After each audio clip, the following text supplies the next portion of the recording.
민수 씨 이력서 잘 봤습니다. 준비도 많이 하셨고 저희가 찾던 방향성과도 잘 맞네요. 처우는 업계 상위 수준으로 검토하고 있습니다. 다만 처우가 높다는 건 그만큼 회사의 기대치도 높다는 의미인 거 아시죠? 저희는 과정보다 결과를 중요하게 봅니다. 성과로 증명해 주셔야 하는데 그 부분은 자신 있으십니까? 네, 최선을 다하겠습니다. 좋습니다. 함께 일하게 된다면 기대하겠습니다. 말은 정중했고 조건은 흠잡을 데 없었습니다.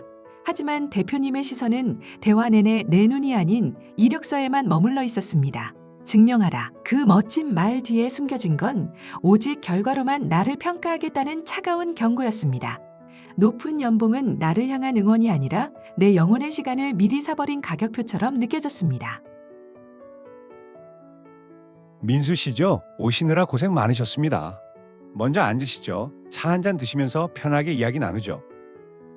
사실 저희는 처음부터 민수 씨가 기대하시는 조건을 맞춰드리긴 솔직히 조금 어렵습니다. 그게 참 죄송한 일이네요. 그런데 제가 하나만 여쭤봐도 될까요? 민수 씨는 3년 뒤에 어떤 사람이 되어 있고 싶나요? 3년 뒤에 나? 우리가 오래 함께하면 좋겠지만 저희 회사가 민수 씨의 평생 직장은 아닐 수도 있습니다. 하지만 저는 민수 씨가 여기서 성장해서 어디를 가더라도 존중받고 존경받는 사람이 되길 바랍니다. 저희는 그런 인재를 키우기 위해 노력하고 있거든요. 비록 시작은 생각과 다를 수 있습니다. 그래도 그 길을 저희와 함께 가보시겠어요? 존중받고 존경받는 사람.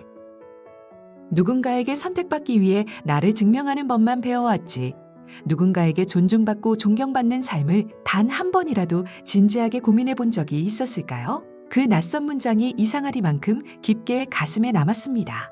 나의 어제가 아니라 나의 내일을 궁금해하는 시선이었습니다. 이곳에서의 시간은 월급만 받고 버티는 시간이 아니라 배우고 성장하는 시간이 될 것 같았습니다. 예전의 나였다면 망설일 이유가 없는 조건이었습니다. 높은 연봉, 좋은 이름값, 안정적인 미래. 하지만 이제는 알 수 있습니다. 좋은 조건이 반드시 좋은 방향은 아니라는 것을요. 그날 나는 처음으로 선택받는 사람이 아니라 선택하는 사람이 되었습니다. 오셨네요, 민수 씨. 잘 부탁드리겠습니다. 함께 잘해봅시다. 우리는 면접장에 들어가며 늘 생각합니다. 제발 나를 선택해달라고. 이번에는 꼭 붙어야 한다고. 하지만 시간이 지나고 나서야 알게 됩니다. 그 자리는 회사만 나를 면접 보는 곳이 아니었다는 것을요. 나 또한 면접을 봤어야 했습니다. 그곳이 받은 만큼 일하게 만드는 곳인지 아니면 나를 사람으로 대하며 배우고 성장하게 만드는 곳인지 말입니다. 그래야 훗날 그 회사를 떠나더라도 사회에서 내가 쓸모없는 사람처럼 느껴지는 삶이 아니라 어디서든 존중받고 존경받는 삶을 이어갈 수 있으니까요.